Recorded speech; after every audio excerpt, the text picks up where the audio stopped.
Vote ചെയ്ത മുഴുവൻ മതേതര വിശ്വാസികൾ നമുക്ക് നാടിന്റെ നന്മയ്ക്ക് വേണ്ടിയിട്ട് തന്നെയാണ് നമ്മൾ മുദ്രാവാക്യം ഉയർത്തിയത്.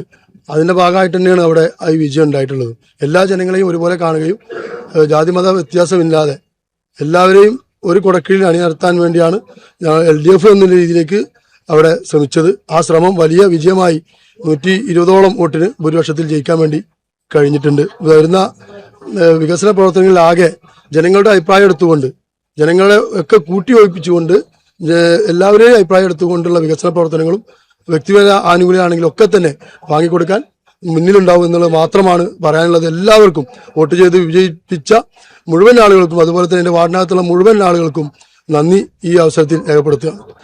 ഒരു പഞ്ചായത്ത് രൂപീകരിച്ചതിന് ശേഷം ആദ്യമായിട്ടാണ് 2015 പിന്നെ LDF ഭരിക്കുന്നത്. അതിന് ശേഷം ഉള്ള തെരഞ്ഞെടുപ്പിൽ വീണ്ടും UDF വരികയും ഇപ്പോൾ വീണ്ടും ഈ തെരഞ്ഞെടുപ്പിൽ ഈ പറഞ്ഞ പോലെ 5 സീറ്റാണ് ഇപ്പോൾ എണ്ണി തീർന്നിട്ടില്ല. ഇനി 5 സീറ്റ് എണ്ണാൻ ബാക്കി നിൽക്കുന്നുണ്ട്.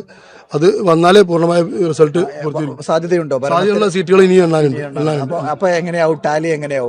ഏകദേശം 2-3 സീറ്റ് കൂടി പിന്നെ ഈ എണ്ണുന്നതിൽ സാധ്യതയുള്ള സീറ്റുകളായിട്ട് അങ്ങനെ വരുമ്പോൾ ഭരണം എടയൂർ ഭരണം പിടിച്ചെടുക്കാൻ മാറാൻ സാധ്യതയില്ല എങ്കിലും ഒപ്പത്തിനൊപ്പെങ്കിലും എത്താനുള്ള ശ്രമം ശക്തമായ ഒരു സാന്നിധ്യം ഉണ്ടാകും.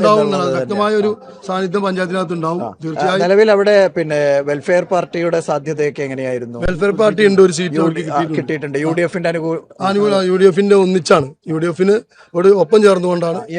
ഏത് വാർഡ്, ഏത് പ്രദേശം? 10ാം വാർഡല്ലേ അത്?